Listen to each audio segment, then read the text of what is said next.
with 100 metres to go. Is the strength of David McCarthy's background at 3,000 and 5,000 in cross country going to stand to him? Here comes Everard. It's not going to stand to him. Everard has timed it brilliantly. Absolutely superbly timed right to the line. 3:44.58. He let McCarthy do all the hard work. John Cochran has taken the bronze medal. It was just too far out for David McCarthy to take the lead. You had that sense that he was there to be shot at. If one person from the pack, one athlete from the pack went after him. And Everard has got past David McCarthy right at the line. Eoin Everard has turned last year's silver into gold. Hey, it's Ben Wise, and this is The Fitness Movement.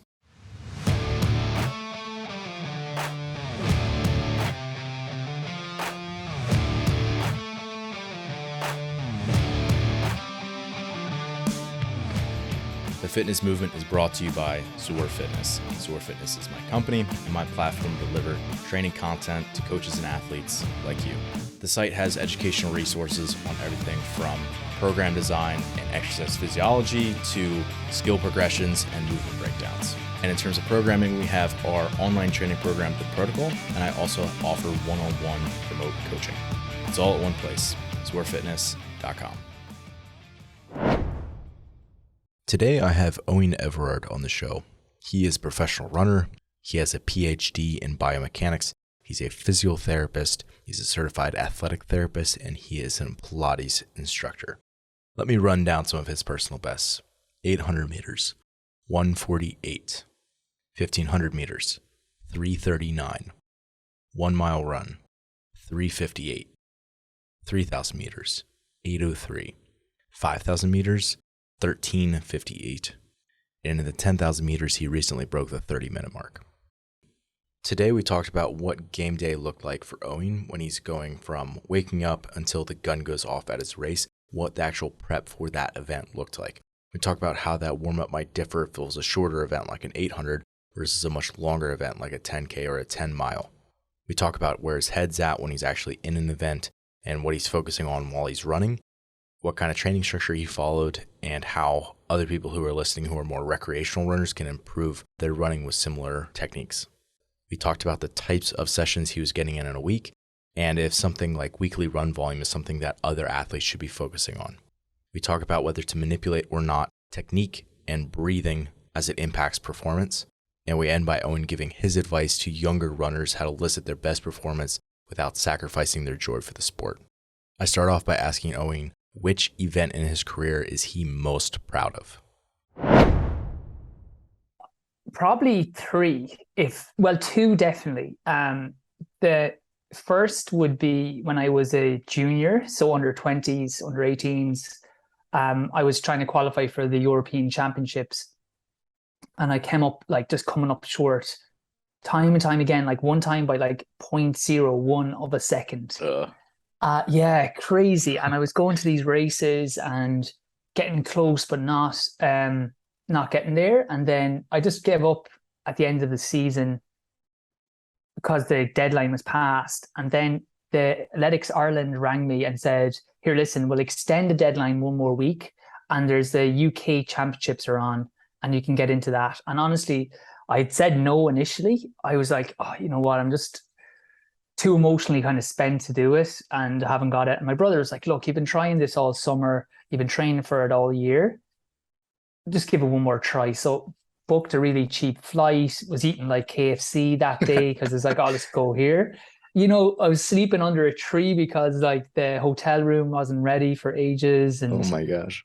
Yeah, and crazy, just perfect night and ran a PR by over a second and qualified for the Europeans. So that was always Which distance was that?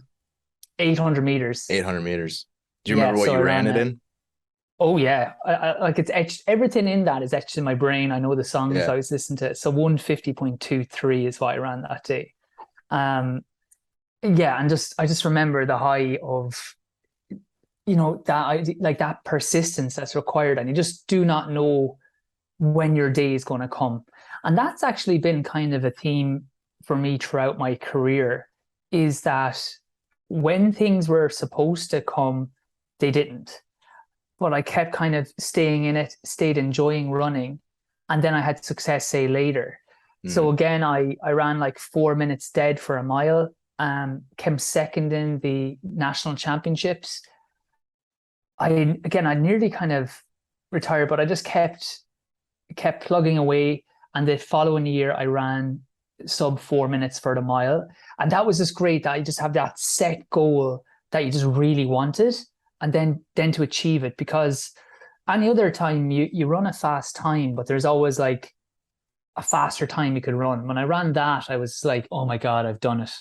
And that was the same when I broke 14 minutes for 5K. So those three really stand out. I could tell you a lot about those days.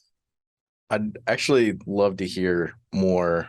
You can pick either one, either that 800 meters or the mile that you want to dive into here, but kind of take me through like what the day of that race looks like, from like basically as much detail as you can tolerate giving me, from like you wake up until like the gun goes off. Like, take me through, what does that process look like for you? Perfect. Yeah. So I'll go the mile because that's more typical. Okay. Now sometimes we race abroad, but that race had been in Ireland. There's a famous mile race called the Morton Mile. A lot of American top milers come over. One question before we jump into this: how common is a mile versus like a 1600 or 1500? Like, not common at all now. Yeah. That's what I assumed. Yeah. Yeah. Indoor, the US, they still do the mile a lot. Right. Everywhere else, it's all 1500 meter running. Right. So if you want to break a mile, you only get like 1 or 2 chances max in the year, because everything else is the 1500 meters. And you could say you could have an equivalent time. So is most of that in like countries outside the United States? Like, is it sort of like just almost like, I don't want to call it like a token race, but like to like be able to like check off that, like that big milestone, and maybe 100%. Like a sub 4 minute mile. Everybody running a mile is basically doing it because they want to break 4. Right. Or it's like in the past people knew about it, but for all the major championships, like I would have gone to European championships over 1500 meters. Everything is 1500 meters. Yeah, it's like a club. If you get into the 4 minute mile club, I mean, that's a big deal. Yeah, and it's funny, right? So when I was in there, I've only done it like once and then 4 minutes twice, but like once you did it, I could never care about doing it again. I was just then get my 1500 meter time down, Right. So it's funny, once you've done it, you're like let's get the 1500 meter down, because you can qualify for European championships and stuff. Right. So I'll take through a day. So most races are on in the nighttime. This race is going to be on about like 9:30 in Ireland. A lot of times you're on like 7 o'clock. So you wake up, you just have your normal breakfast, say like porridge, your flaxseed. You start just kind of hydrating. I don't like to overly hydrate though. I think it's something people do when they're nervous. They drink a lot, and that can put like pressure on your kidneys and your bladder, because it's working overload compared to what normally it is. So I'd have my normal liter of water with some lemon in it. Probably not going to have that much work on that day. You're probably just going to try keep a very light day. You'll always go for a 10-minute jog in the morning of the race. It just allows you to feel a little bit looser and more relaxed later on for your race. So that's something you do. So is it just like a straight 10-minute jog? Like you walk out the door really and just start kind of getting into it? Exactly. Yeah. You might have your breakfast. You might, depending on the time. When it's at 9:30 that evening, it doesn't matter. If it was at, say, like a 2 o'clock race, you'd probably do it just as you woke up, because the differential is very small. Yeah. But I find that if I didn't do that, I'd feel like tighter in my warm up, which, even like just psychologically might put you off a little bit. Do you feel like that helps your nerves? Yeah, definitely.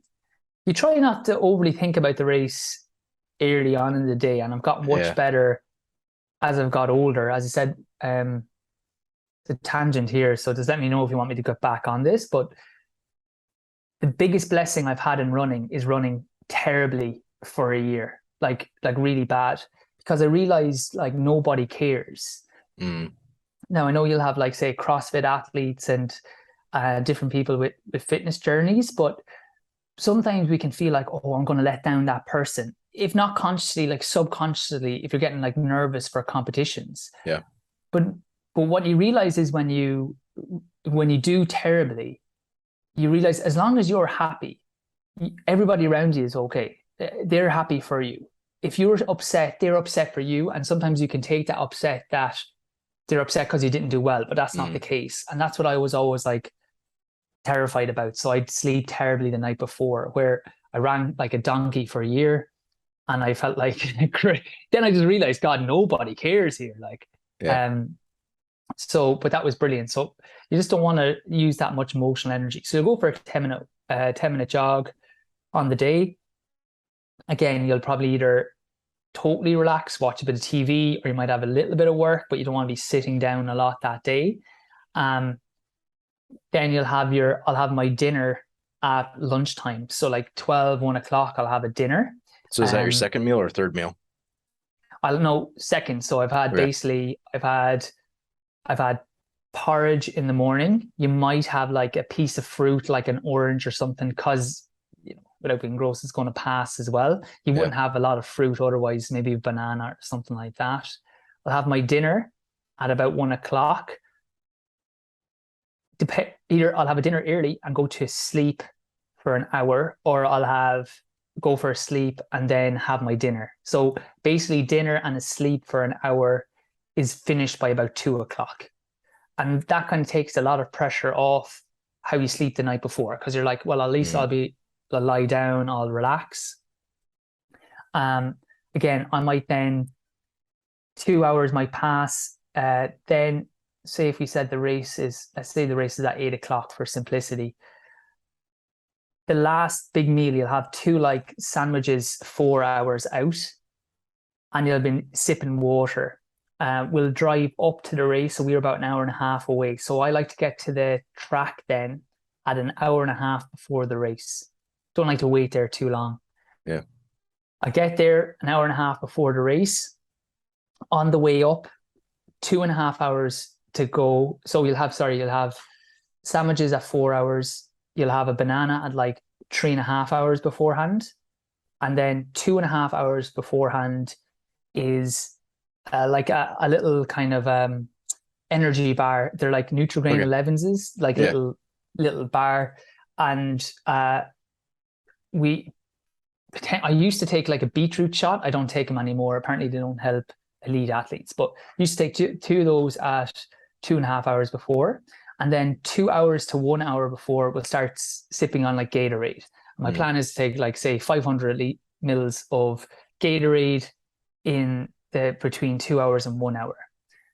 When we get up an hour and a half before, because I've been driving for about 2 hours or hour and a half, I'll have my hockey ball or lacrosse ball, and I'll like start just working out the glutes. You might have your foam roller. So start just doing like 10, 15 minutes max, nice and light work, just to kind of get a little bit looser.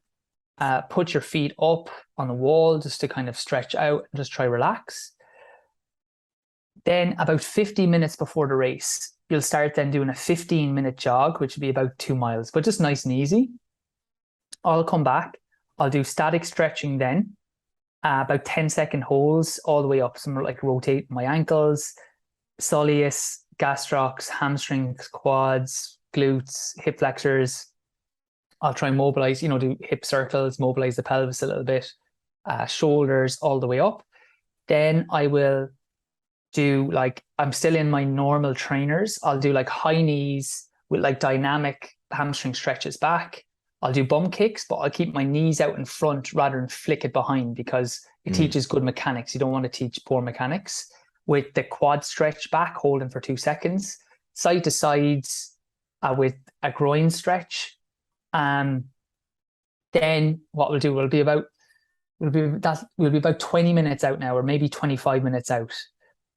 I'll try get on the track. Sometimes it's a busy race that they're awkward about it, but I usually just hop on and go.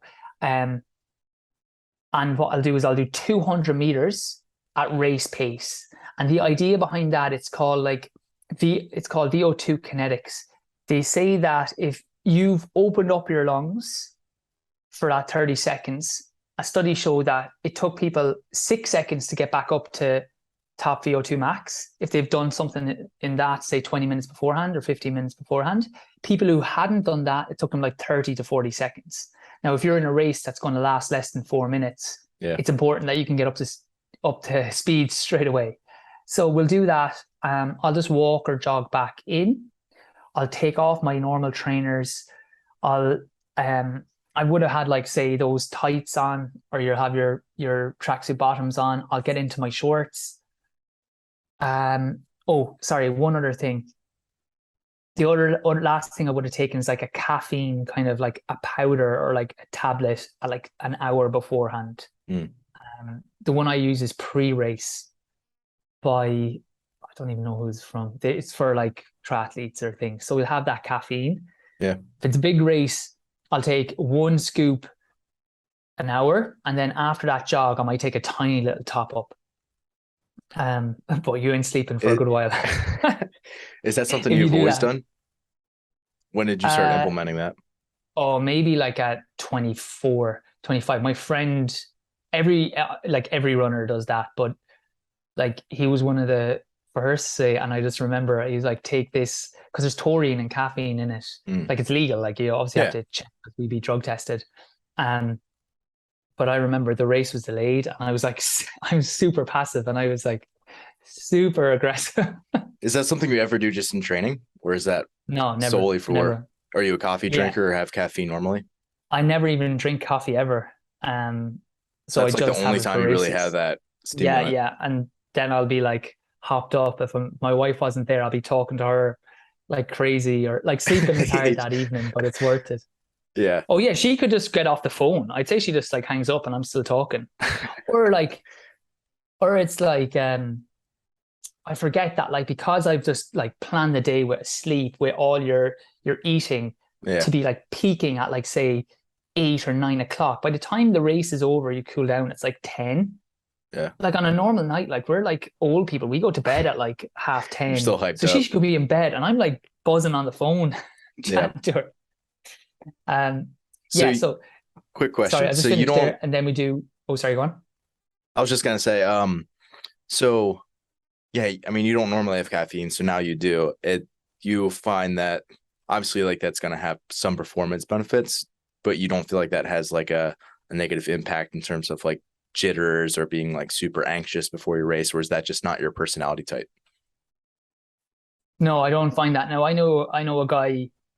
He takes ridiculous amount of caffeine because it is performance enhancing caffeine. Like, the only reason it's not banned at excessive levels is that Coca-Cola like sponsor a lot of events. Yeah. Like, that is it. Honestly, it used to be banned, and they're like, here, listen, you can't have something in our drink that you're telling people isn't allowed. Like, so, but I know guys who would be like fall starting in long distance races like I'm doing. And I don't think, like, even, as I said, I've been like drug tested for years and all, but even I find like that people who like would take drugs, that micro dosing is, I think, more appropriate. And the same with caffeine. It's like taking the required amount. People think by taking loads more, it's going to be better, but it's not. Like, so, but the other thing as well, though, is people sometimes say, oh, try it in training and see if it suits you. I don't believe that. It's like a competition cannot be replicated, you know? So even if it feels okay in training, there has to be some type of like competition that you don't care how it goes, or like you're hoping to do well. That's the only thing you can do. So I never try anything in training, and then if it works, bring it in. I just go straight in, and then I'll try it. I'll try it straight away, and then if it works. Let's say in around this time when we're speaking about for this sub 4 minute mile, how many times are you like competing in a year? Like, how many competitive races are you doing? Oh, about 7 or 8. I'd say this is about my 6th race. Yeah. So when you say it's a competition thing, it's not like you're gearing up and doing one competition a year, and it's like you have to take 4 years to calibrate to figure out what the right, dosing for you is. The learning curve's a little bit steeper because you're competing so often. So you can. This is it. You can kind of optimize for competing because you know what you need almost. Yeah, and exactly, like, that's a good point, that if you're going to do a marathon, say, and I would recommend you to do a half marathon, 10 mile, 10K if you're going to do that, or if you have a competition and it's just one, say, an Olympic lifting competition or a CrossFit, like maybe you have like a trial event that Yeah. you're taking serious, try it in that, or if it's a Right. fight. Like But make simulate sure your it's something that you're competition. serious, Yeah. simulate a competition and then Right. do it. Don't just think, oh, I took that in training and I didn't feel any benefit, or I took it in training. Like you're not going to know until you simulate in some kind of competition. Yeah. And it's also not like you're gonna take, this, you're not going to eat the same when when you're going to compete. Like you're not going to do like that basically taper of like 4 hours I'm doing this, 3 hours I'm doing this, 2 hours I'm doing this for like just like a workout on like a regular weekday. Like that's not realistic. Before I ran terribly, I used to be kind of like that. I'd have like set routines. I was a bit anal on it all, but the best thing was running crap. And after that, I just way more relaxed. Just get the training in when you can and keep that emotional energy like relaxed. I call it keeping the tiger in the cage. You shouldn't, Yeah. everything you should finish like 90% effort. Always feel like you can do one more rep. Perfect. All right. So I think we were like 20 minutes out from your race. You want to keep walking us through? Okay, so we would have done our high knees.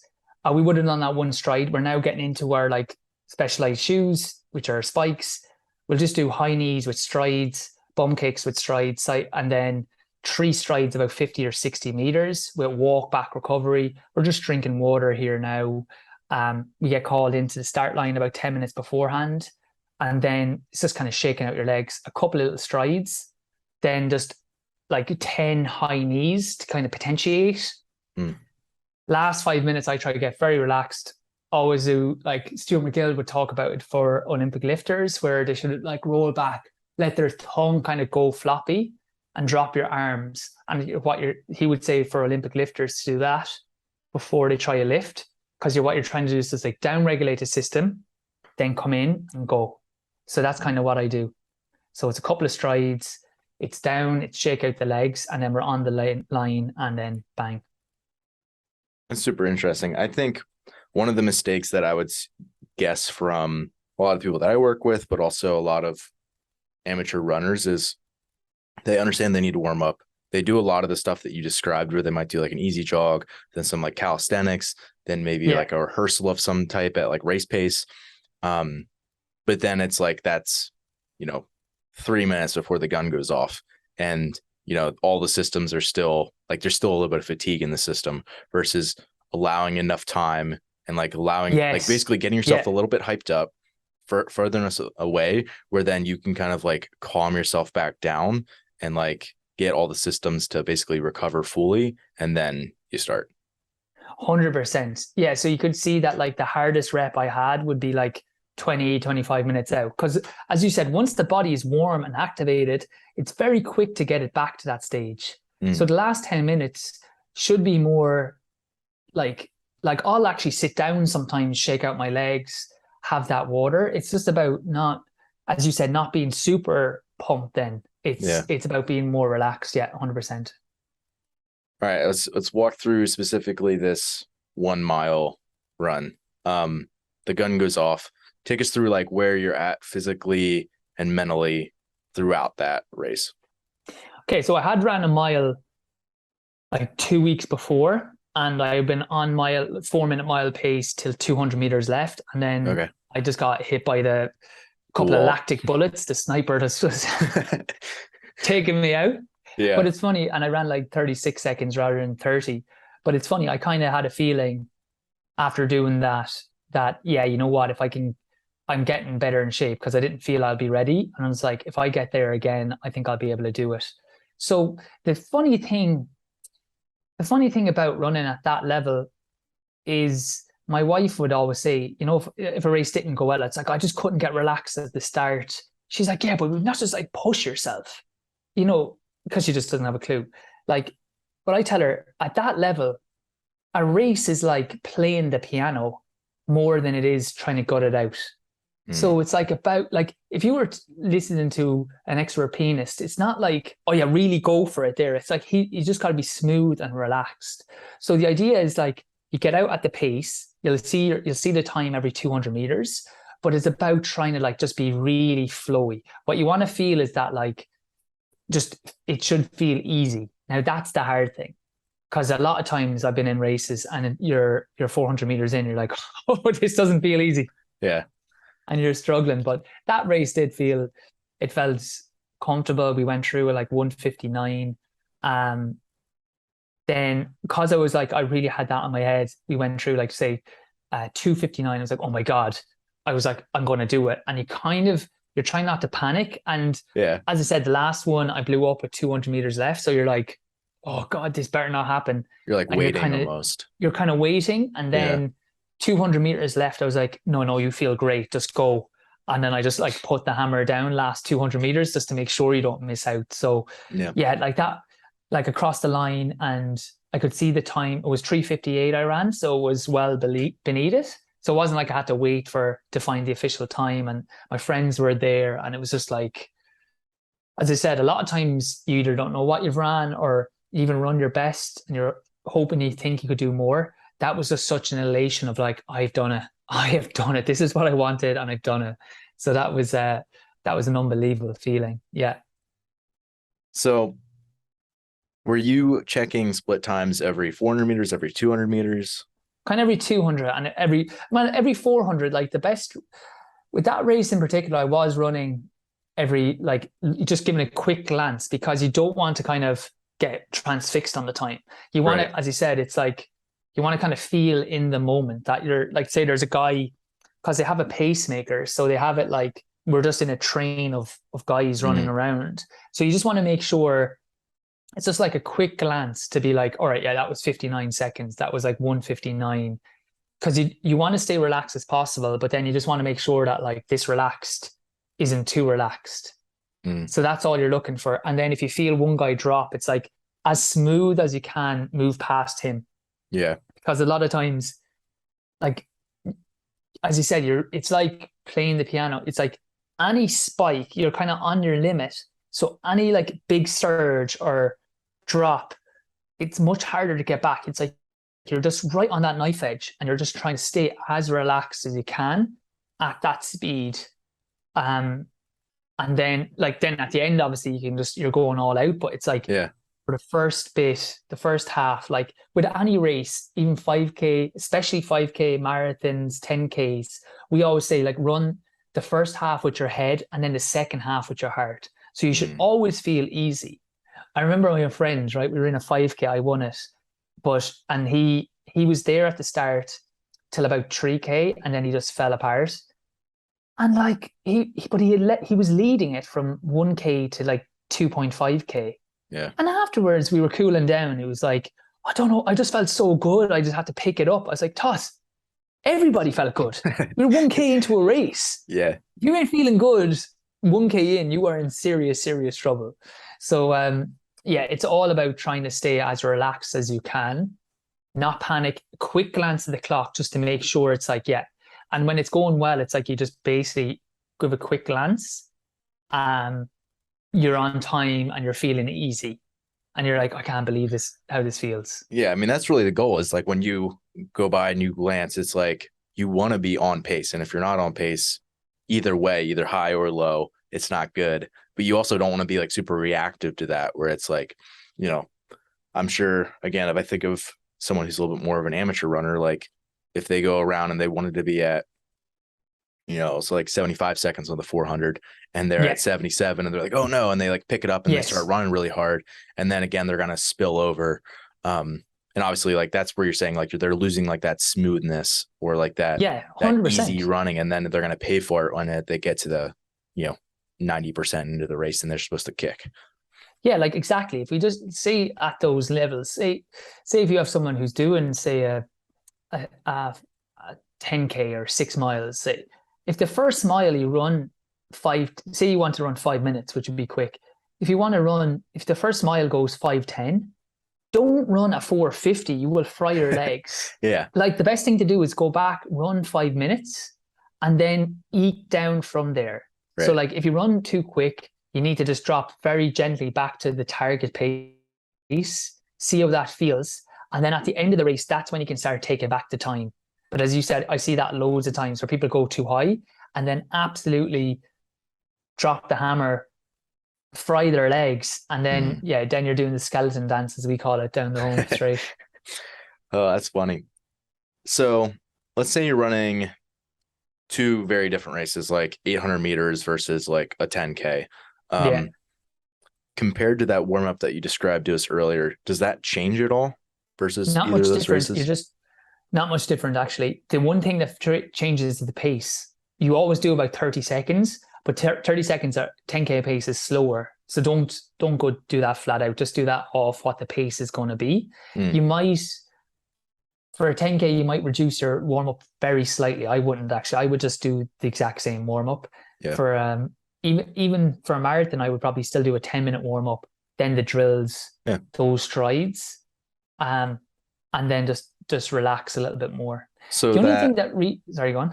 The only thing that really changes for those races is in an 800 and a 1500. It's like you're trying to you just try to stay relaxed. Or in your head, you're like, I'm relaxed, but you're running very quick. And then after the race, you're like, oh my God, I'm in bits.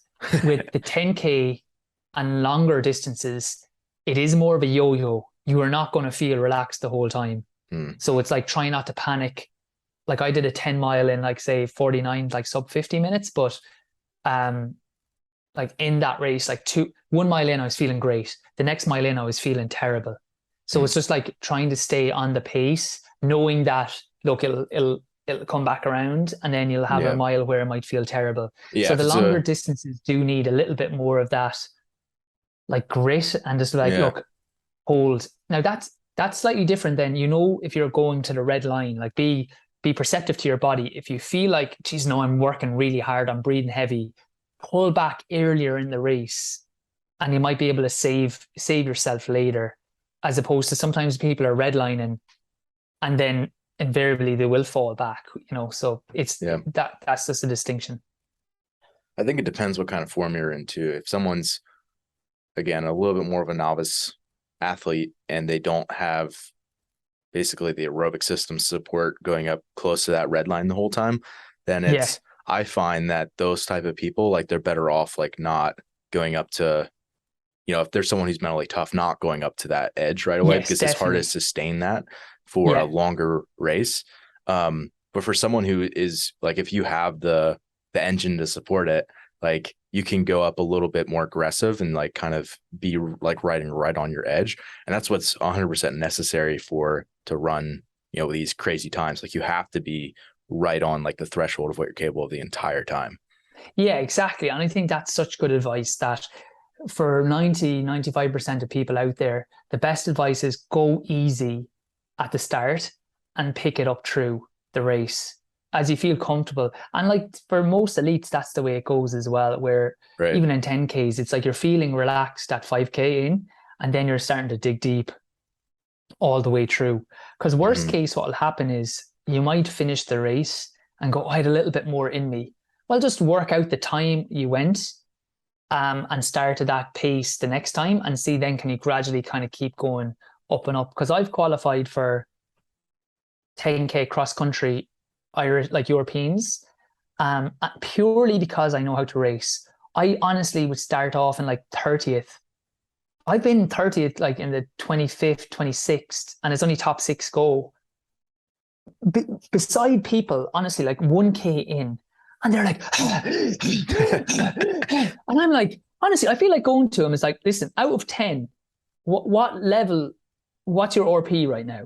Because they have to say 10. It's like, okay, so what's your plan? Because we have 9 more K of this, so you should feel like the majority of the time, the race feels like a tempo pace, because your adrenaline's up. It should feel like what threshold or tempo feels like. And then you keep working. You'll know it's like, okay, I can get that next guy. And you get the momentum. And I've done that. Honestly, I've qualified for Irish teams. I've come top 10. And I've always been in like the 30th. One year in the first lap, I was in like the 40th, and just started getting through people. And that's a great feeling. Like when it's such a better feeling to start off under threshold.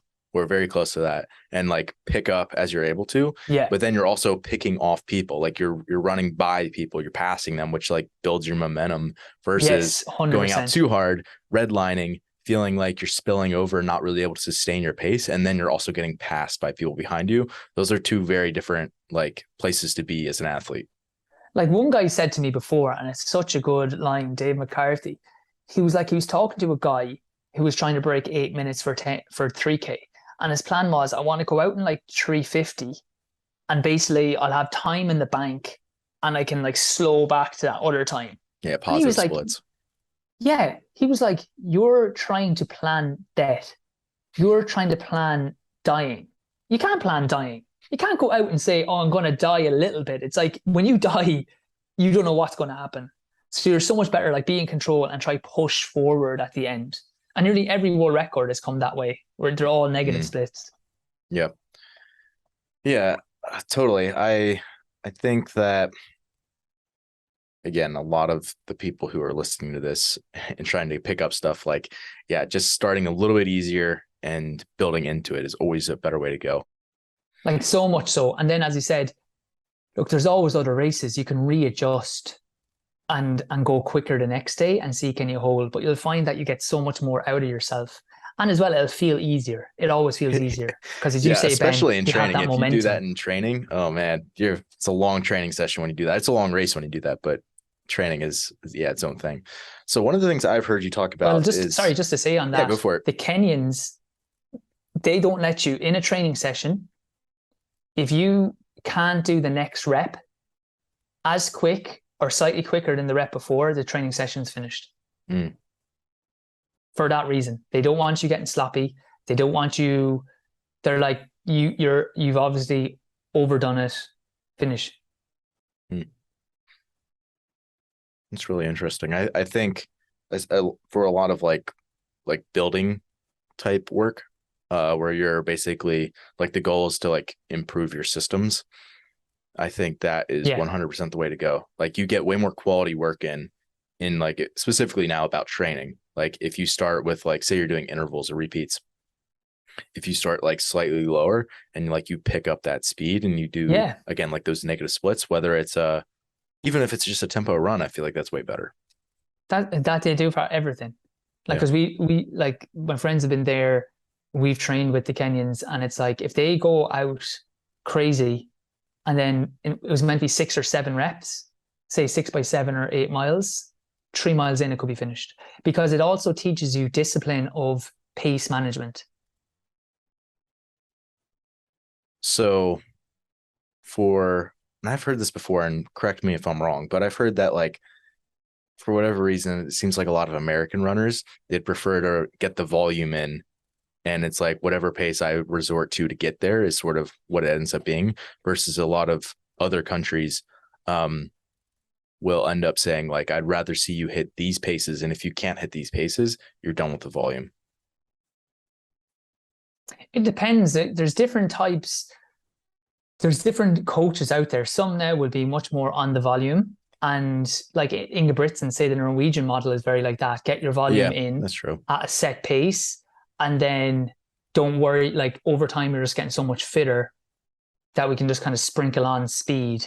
And then there's a lot of more like traditional coaches would have been hit your times. And if you die at the end, that's fine. So it just depends on what coach you have. It's important to look at your body and see which one works best for you.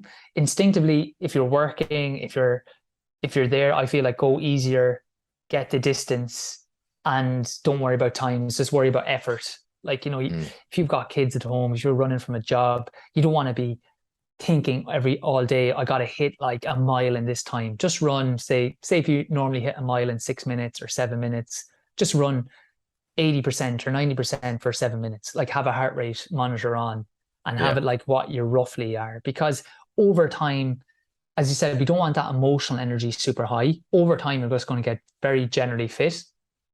And that's going to work out a lot better.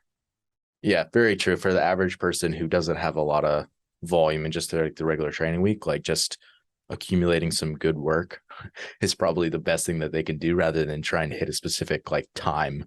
Because also like, you know, it's sort of a moving target for them. Like they probably don't know exactly what their split should be. And like, they haven't just done enough work to really know.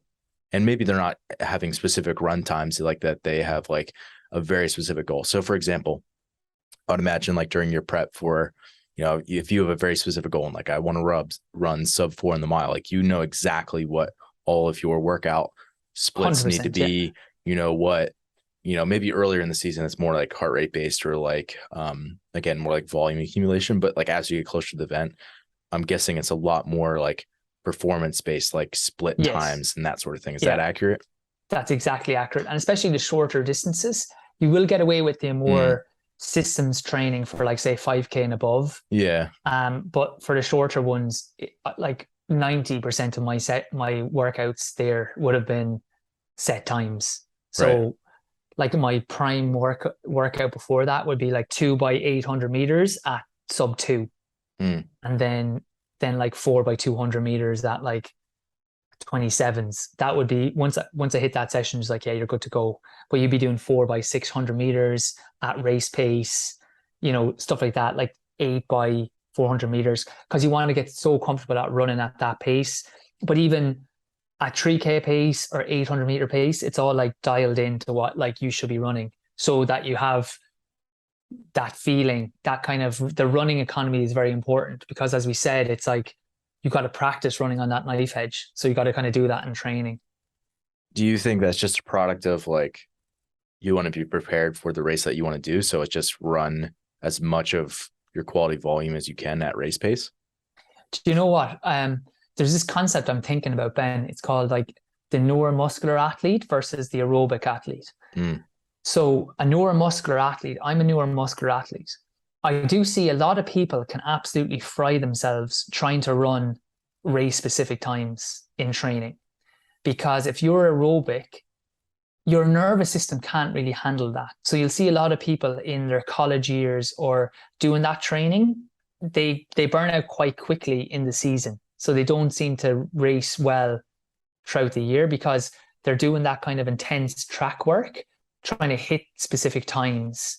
What that person's better off is using their heart rate, just going in their zones, like the way Jakob Ingebrigtsen is doing. That's like the perfect aerobic training. So he'd be the definition of an aerobic athlete, where everything is based on lactates, which is like his aerobic zones, and then improve those zones so much that even at 1500, he's doing times I can never even dream of doing.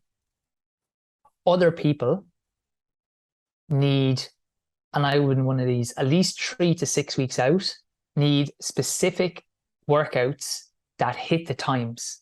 Because if I do nothing but system training, like aerobic based training, when I get to a race, it just feels so foreign. I just can't, I feel like panicked trying to run the times. So what I need to do is I need to have done sessions, or we call them sessions, you call them workouts prior to that at race pace, to get comfortable at that feeling in a race. So depending on the type of runner you are, will depend on what type of training you should do. So when you're saying neuromuscular versus aerobic, you're saying the type of training that an athlete needs to feel at their best when they go to race? Yeah, you're either predominantly one or the other.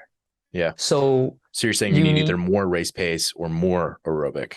Exactly. And if an aerobic runner does a lot of race pace stuff, they're going to basically not do that well.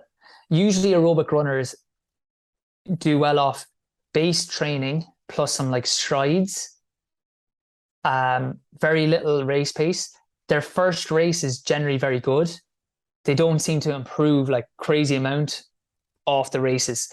Like as long as they keep the aerobic, they shouldn't have a lot of races back to back to back. You know, when I said I did 7 races, I'm neuromuscular, one race seems to really bring me on, and then the next race brings me on again, on again, on again. So like that's because I'm getting used to how it should feel. Now, it doesn't mean that I don't need aerobic, and it doesn't mean that person shouldn't do running economy. It's about what predominantly you should be doing. Why do you think you respond better to the neuromuscular type training? I just think it's the way I'm built. I think it's like your genes. I think it's genetic. I think it's like some people, that's what they need. Their nervous system needs to feel that, but then their nervous system's able to tolerate. Now, it could be I did a lot of that training when I was younger. So, and I was in 800, I was kind of a 400-meter runner. So it's probably like, it is probably more my genes. Like I'm quick. I can probably sustain a lot of work at that level. I have guys who can run just as quick as me, but when we do the same types of workouts, I went on and I ran like 13:58 for 5K. He literally crashed and burned a couple of weeks later. Now, the same guy, when we're doing a race for the first time in a year, he's going to beat me. Because if I haven't done any of that work, I'm just not ready. And then in 2 weeks' time, we'll race again. We'll be close together. And in 2 weeks after that, I might beat him. Yeah. It's really interesting. So there's this conversation that I have with a lot of coaches and even athletes who are kind of a little bit more cerebral, where it's like, do you want to train more of like what you're not as good at so that those things improve and it like isn't like a weakness anymore to you? So like for you, maybe it's like, would you train more of your aerobic system to try to bring that system up? Or would you rather lean into like what you're going to adapt to quicker, which again, for you might be like, I might run more of like these threshold and above type paces that are mimicking more of my race. And that'll be like more of a like powerful repeats. And that will adapt to that quicker. And I should instead focus more on that and lean into that. Does that make sense? Yeah, I think the latter, I believe is the only way to go. I believe like genetically people are set certain ways. And then you have to tailor. It's not even a thing of what you want to, it's like you have to tailor training based on the type of runner the person is. And if you don't, they're never going to get the results they should. Yeah. Like, super interesting. Yeah. It's something I've been working. It's only kind of new in my head. It's just, it's how I started thinking about it is I went to a new coach who had been doing really well with some of my friends as I was trying to break, say, 14 minutes for 5K, 30 minutes for 10K. And he was completely aerobic, like just 5 by 7 minutes at marathon pace, like but off heart rate, lactic. And I was super fit. I was doing like 80 plus miles a week. I was like, my heart rates were coming down, and I went into races and I would be literally bombing out, like just terrible out the back because the pace felt crazy. You just didn't feel like you had the gears. I didn't have the gears. Like it was just whereas my friends who literally were doing the same training as me, they just seemed naturally be able to get on that pace. And then I was like, listen, I was chatting to another guy. It's like, I need to do some specific work.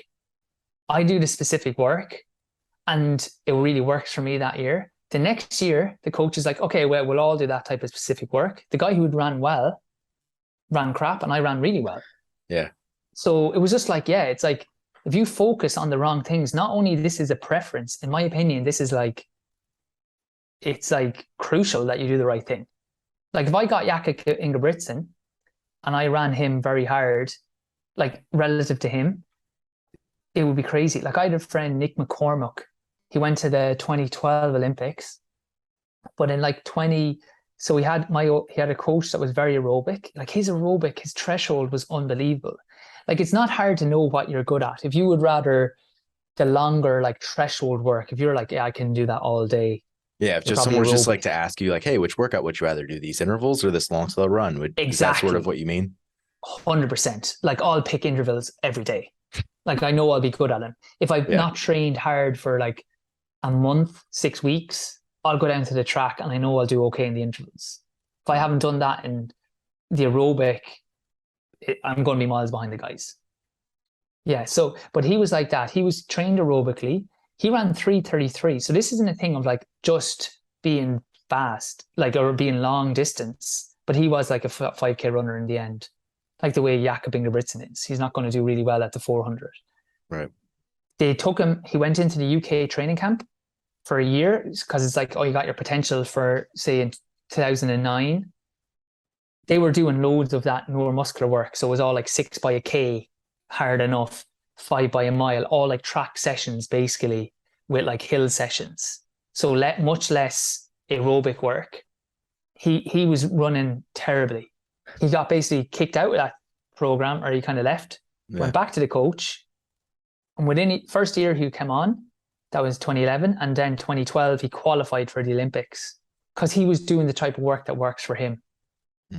And like with that guy, if we were doing intervals, I would be beating him. And he could, at that time, he was able to beat me by at least 10 seconds like, we're not even in the same freaking city in terms of like ability at that time. So in a training week, let's say this was a training week, again, sort of around your prime, whenever you consider that. Yeah. What would you consider to be sort of what maybe is like your weekly run volume at that point, and you can drop us into whatever point in the season you want, and then where in terms of like intensity to volume, like I've heard you talk about like the 80-20 rule before, for example. Yeah.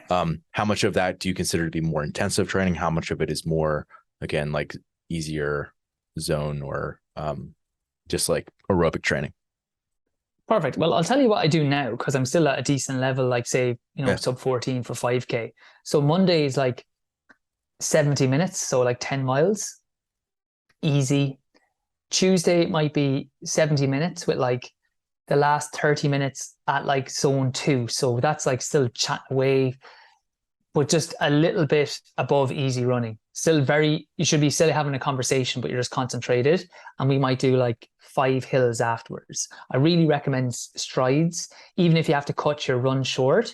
It just keeps good variety and it keeps you injury free. Wednesday, we do a workout.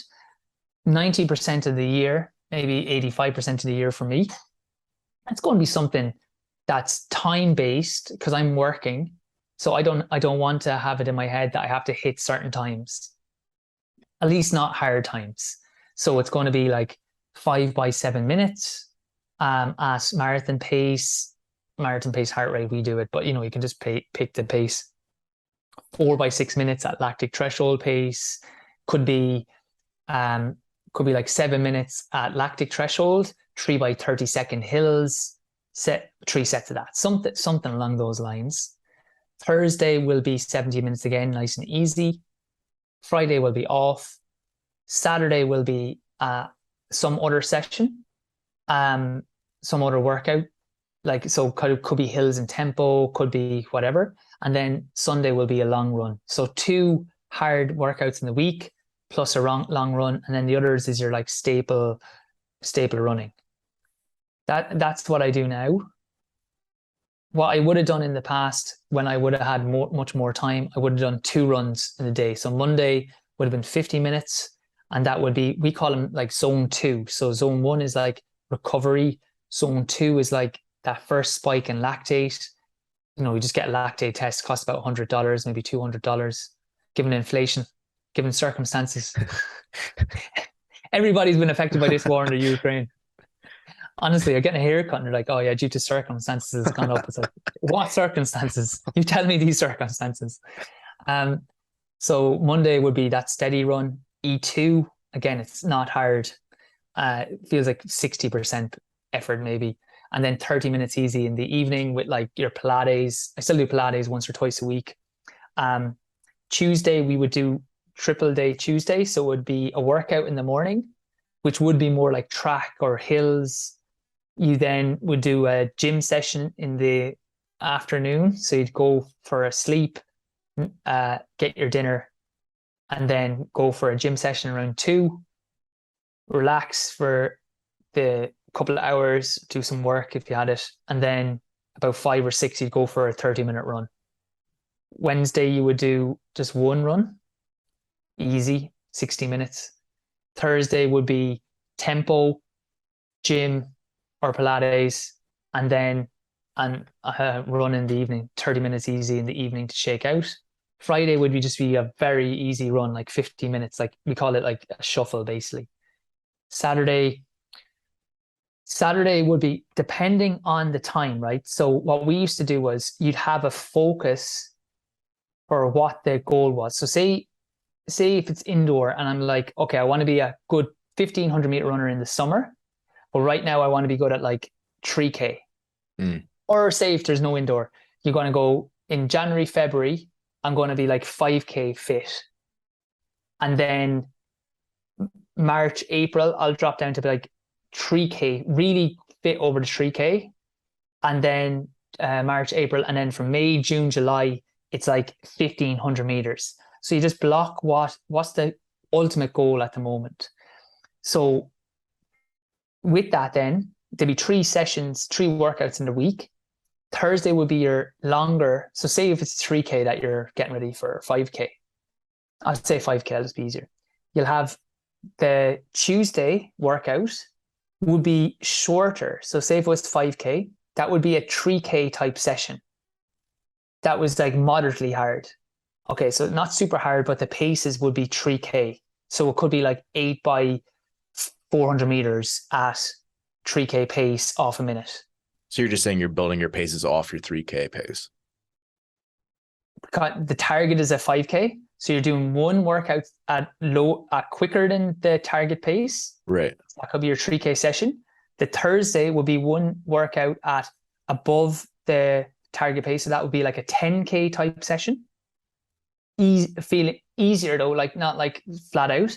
And then on Saturday, that would be a hard workout at the target pace. So because the goal is like being good at 5K, it'd be a hard 5K session, maybe like 5 or 6 or 7 by a K at 5K pace, just making something up. And then Sunday will be a long run, 90 minutes. Then we're back to Monday. You're basically saying like you're framing paces, like some of them a little bit quicker, some of them are a little bit slower, so that you're kind of, and some are at that pace, so that way you're getting like always multiple systems. Is that what you're saying? That's what you're trying to do. You're always one below, one hard at, one a little bit above. So like that goes, say if I was doing 10K, if that was the goal, say it's like cross country in the winter, like November, December, we'll have one hard 10K session workout. We'll have one easier like lactic threshold half marathon type workout, and you'll have one 5K workout / 3K to keep your speed up. And then you transition, say 5K is the goal, hard 5K session, slightly easier 3K session, slightly easier 10K session. Until we're in the summer where it's a hard 1,500 meter session.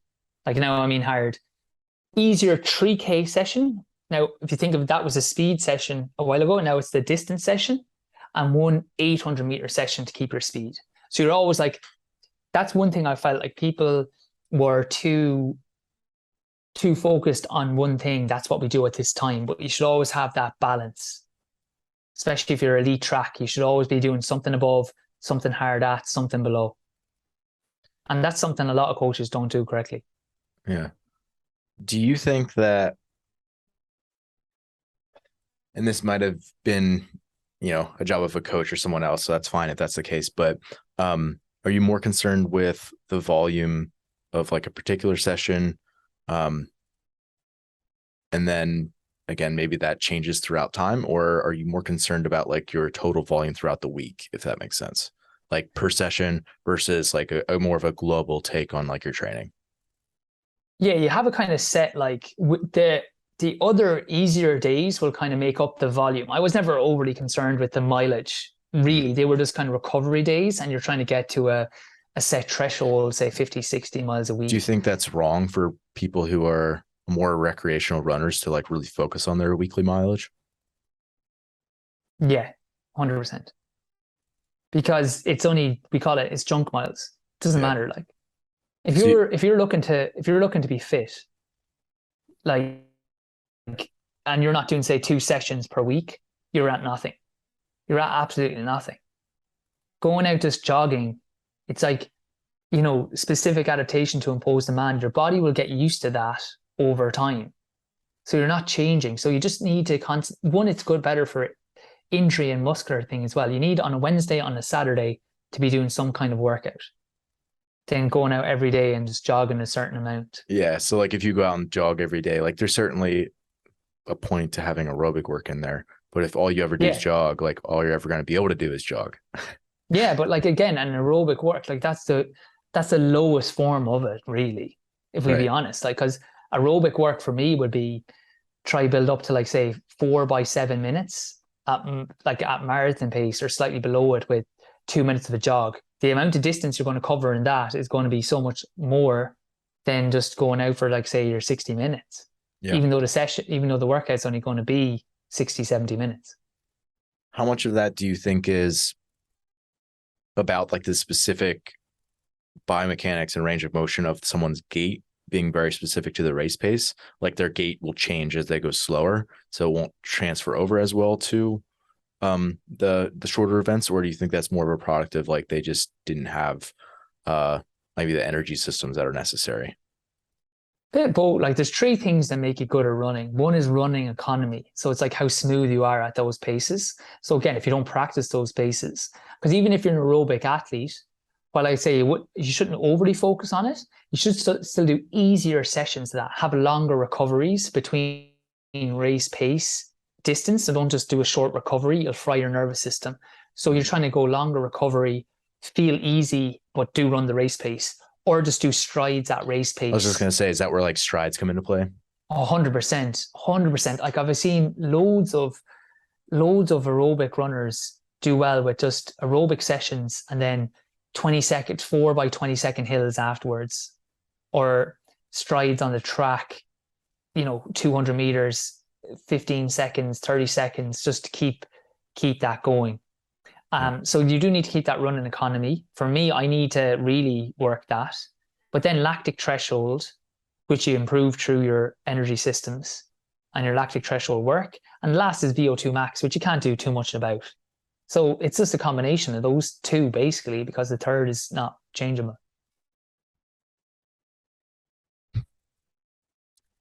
One of the things I think I have to ask you before I let you go is about technique. And there's a lot out there on running technique. Yeah, and I think obviously, everyone sort of has their own little bit of gait, their own little things that, if a running coach got a hold of them, they would want to tweak. What are your thoughts on what's like the quote unquote, ideal running technique? There's no ideal running stride. Listen to me, people. Do not try change your running stride. You will hurt yourself. I have seen this so often. I knew a guy, he came second in the Europeans. Irish, unheard of. The only thing that was more unheard of was the guy who beat him in the Europeans was literally his neighbor. So not only this guy could not win a county championships, he couldn't win a city championships, and yet he's coming second in the Europeans. The guy who won had a majestic stride on his toes, just really natural. The guy who came second was really determined, changed his stride to mimic that. So he went on his toes. Now, he did well enough for a while, but at 20, he had a double Achilles surgery and never really ran again.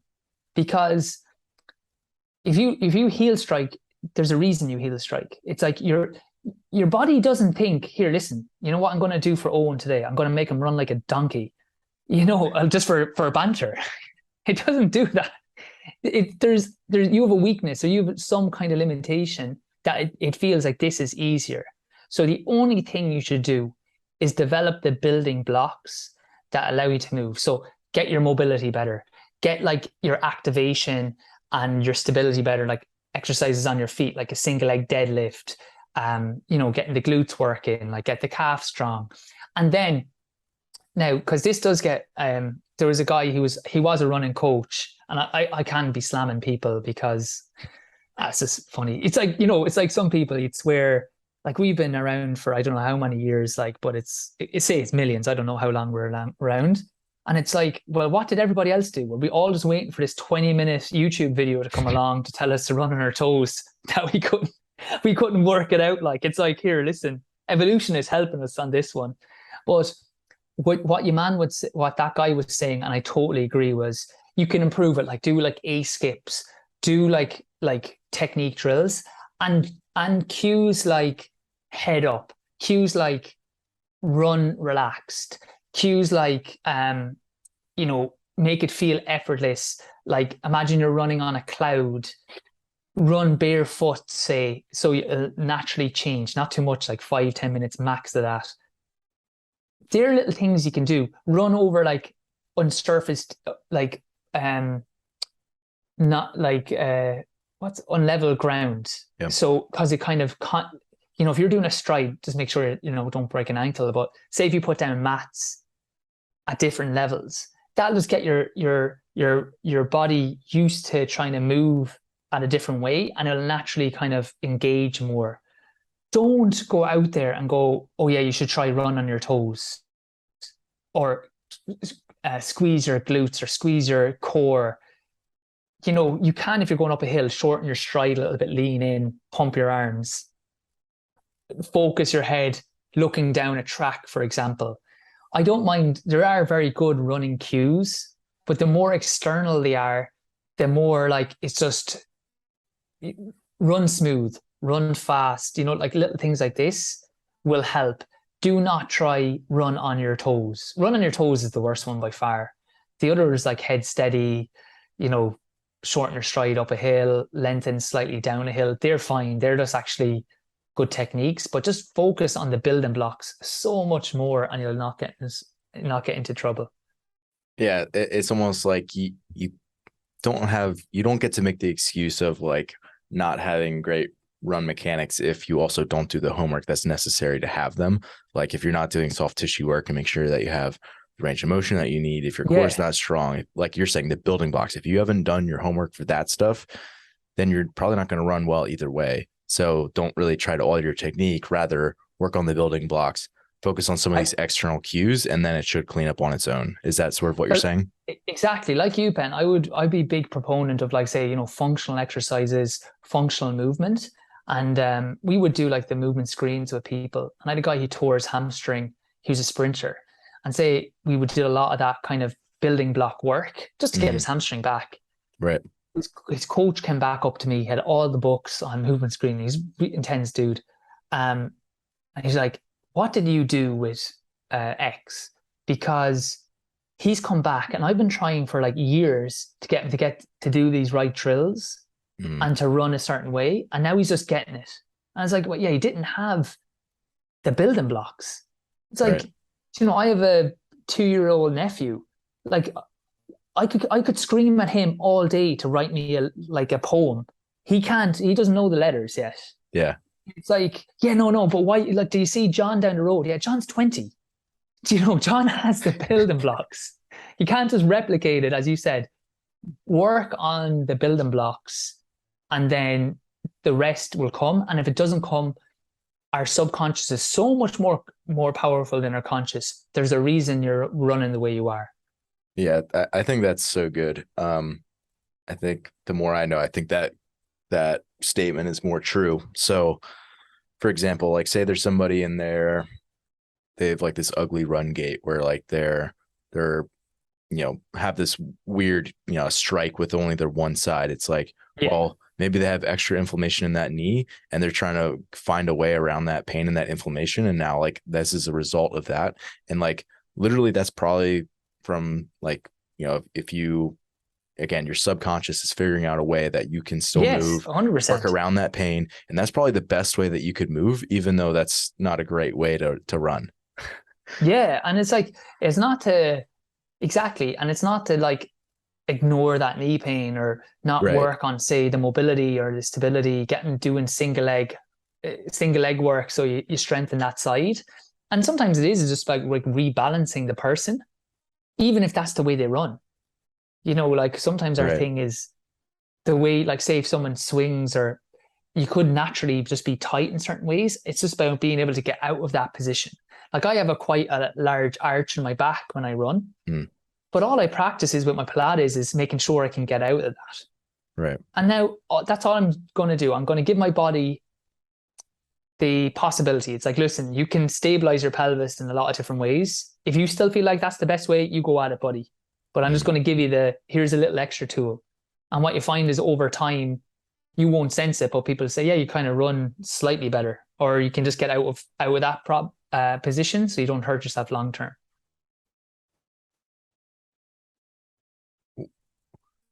How do you feel about intentionally or trying to alter your breathing when you're running? There was a study that showed that people who tried to improve their running technique versus people who tried to improve their breathing versus people who just looked at a TV as they ran, the last group had better running economy than the other two. So again, I do it a bit. I try breathe or relax, but the best thing you can do is just look ahead and run, or focus on someone just ahead of you and just run. Bob Atara does a lot in golf. He's like, when lads are in their heads thinking about their swing, he's just like, you've been swinging the club for years. Just focus down where you want to hit it and just hit it. And it's the same with running. A lot of times it's like, trust your subconscious. We've been doing this a million years. We did not need a guru. It's like your grandparents are like, if only I had a guru, I would have known how to run. We just need to give it we do know more. We can give the building blocks. Sometimes you can feel like you'll naturally, like, don't judge yourself. Like if you're trying to breathe and you're relaxing, that's fine. Do that. But I never would consciously think about it. If I'm running and I'm like, okay, relax my breathing a little bit, that's fine. Trying to stay relaxed. Like, again, I like the external ones. Like, all right, try physically just feel relaxed as opposed to telling myself what to do. Okay, just try relax here. Naturally, you're going to breathe. I'm not going to say, breathe in, breathe out. I'm just like, try stay relaxed. And that's it. Just give that subconscious cue. It'll work. Yeah. What I've found is for a lot of people, if I do give them more like conscious breath work or, something where I really want them focusing on their breathing, that's helpful. And sometimes that's maybe more helpful for someone who's a little bit dysfunctional in how they breathe. But when you go to compete or when you go to actually do your session, you want to kind of turn that off and just 100%. allow your physiology to do what it wants to do. And that way you don't sort of like hamstring yourself. But what you're doing there, Ben, I would class that as building blocks. Like in easier times, it's the same with strides. Like you can work on a few things like, head up. Like if you say even working on your toes, if you're doing like a exaggerate something a little bit. Yeah. Try get on your toes a little bit just for a stride, but don't consciously then do that, as you said, when you're running all the time. But the same, you can work on your breathing, like trying to get like more belly breaths. Like I love that with meditation. So you practice, breathing those techniques, and that's teaching a basic thing. And then, as you said, in the race, in the run, you just normally run. Yeah. You're not thinking about belly breathing as you go around the track at 60 seconds a lap. Yeah, exactly. Yeah. No, I think that's super helpful is like, again, you don't have an excuse. I'm kind of preaching to people now, but you don't have the excuse to like not be able to do anything. But when you actually, in terms of like doing your homework, setting your building blocks in place, but then when you actually go to do the thing, like just shut it off, try to be relaxed, try to be smooth, like you keep saying. 100%. Yes. Yeah, that's exactly what you should do. All right. Last question for you. So I think one of the things that I've heard you say and talk about is like putting some, maybe unfair pressure on yourself as a younger athlete. So let's say we have somebody in there, just sort of a aspiring up and coming athlete. They're a little bit younger, maybe someone who's sort of like your former self. What advice would you have for them? Maybe to, number one, just like allow them to elicit their best performance, but also like not sacrifice the joy for their sport. Can I curse on this? No, I'll just go. Go for it. Well, no, I'll just keep it clean. If I had a book, honestly, I kind of want to write this, but I'm not like a psychologist or anything. But it'd be called "No One Gives an S." That's the title of the book, because if you can get that into your head, you'll relax so much more.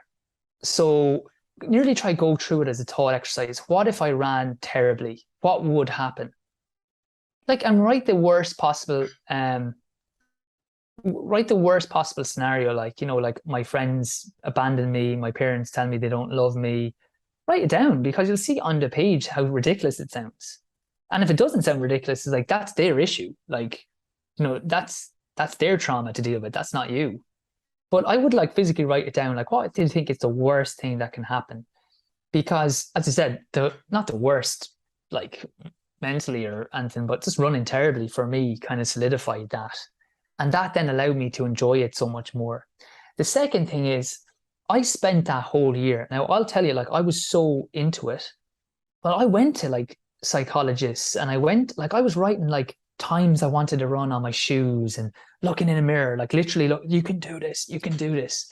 And then the next year, I had a new coach. I was training more appropriately and this was fitter.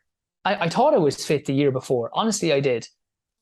But I was training more appropriately, and I was in no way confident going into the first race. And I bet like a Guy Learmonth, loads of guys who went to the Olympics and World Championships, and I won the race. And I was coming home and I just said, do you know what? Nearly all psychology is a load of crap, because if you're fit, you'll run well. And it doesn't matter if you tell yourself you won't, you'll just run well. Once the gun goes, it's not like a team sport where you can constantly think. And if you're not that fit, it doesn't matter what your mindset is or anything. And I really believe that. So what I would say to the person is, one, try get the perspective that it doesn't matter. Like, just get in touch with the feelings that you have, because you have to admit it. Like, it wasn't like I was like, oh, I'm super anxious. If someone had asked, I would have said, no, I know no one cares. Like, oh yeah, no, I'm doing it for myself. But really, somewhere subconsciously, that wasn't the case. Otherwise, why would you get nervous? You know, you're only doing it for yourself. Like you want to do your best, but it's like, you're not, there's like, you know, there's stuff of when you're younger. And then the second is, even if you feel nervous, it's like there's an Arabian saying, I think, a maktub, and it means it's written. Like, I honestly believe like what's going to happen that day will happen. So you don't need a positive mindset. It doesn't matter if you're anxious or you're relaxed. It doesn't matter anything. If your fitness on the day will show true. And if you just have persistence, like even if it doesn't, I feel it's like a neuromuscular thing, or the slight variations that cause that, not that like you taught it. It's like, you're just going to run how you run. And I tell you, I've slept brilliant and ran crap. I've slept crap and ran brilliant. I've slept brilliant and ran brilliant. I've slept crap and ran crap. I'm 36. I've been running for 20 years. When you get to my age, you get to do all the variations. I felt brilliant before a race. I had good positive energy and I ran like a donkey. I felt like, oh my God, I can't wait to get home, and ran crap. I felt brilliant before a race. For that mile, I never felt better. In warm-up, I put on the first song. I was like, sun is coming down. This feels class. And I ran class. But if I was chasing that feeling, you'd be putting tension. I've also felt like terrible and ran really well. Like, once you get to the day, you've tried your best. That's all you can do. And now it's like, you know, what's the musical, Les Miserables, you know, one day more we'll discover what this God in heaven has in store. That's it. It's like, it's already done, and you're going to find out what the result is. So don't stress it. Like, again, if you feel nervous, that's fine. You're going to run. If you feel relaxed, you're going to run. Just be aware of your feelings. They'll all pass anyway. And then, as I said, just to do that work, write out what you think of the worst thing that can happen if you never ran well again. And you'd be surprised by the answers, I think. And it's not going to happen over time. I think that's an evolution. That's really good advice. I think, yeah, you know, I think there's going to be a lot of people that resonates with. So thank you. And thanks for doing this today. I appreciate it. Ben, I really enjoyed this. Yeah, hopefully people got it. If people want to have a book, it's free. It's called How to Get to the Line in the Best Shape Possible. Just like injury, just a couple of injury stuff, things on training like threshold, fartlek. People can get that for free at Everard, EVERARD, Pilates.com/book. So everardpilates.com. I'll link to it in the show notes for everybody and on YouTube. Great. Thanks so much. Yeah. Thanks for doing this. Thanks a million, Ben. I really enjoyed that. Thanks so much. Hey, it's Ben again. Thanks for listening today. To be completely honest, it's been really rewarding to have people who listen to the show regularly reach out to me, whether they have a question about training or just to say hey. So if you haven't done that yet, do it. I'm pretty good about getting back to people, and you can feel free to email me, ben@zorfitness.com, or message me on Instagram @zorfitness. And graciously, I've had some people reach out to me and ask how they can support the show. Number one way that you can support the show if you are a regular listener is just by rating the show. Most apps have a platform where you can actually rate it, and on Apple Podcasts, you can write a review as well. This is super helpful in having other coaches and athletes find the podcast, but also just having it grow and for me to continue to want to put out more and more content. Also, I'm going to be posting more full episodes of the Fitness Movement to our YouTube channel. So if you're someone who actually enjoys seeing my face when I talk, you can head over to YouTube and subscribe if you please.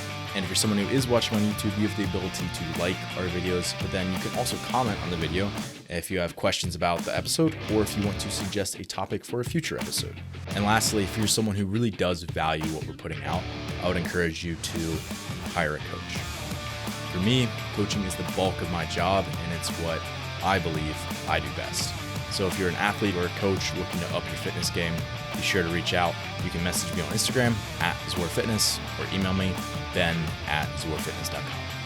Thanks again for listening today, and as always, stay the course.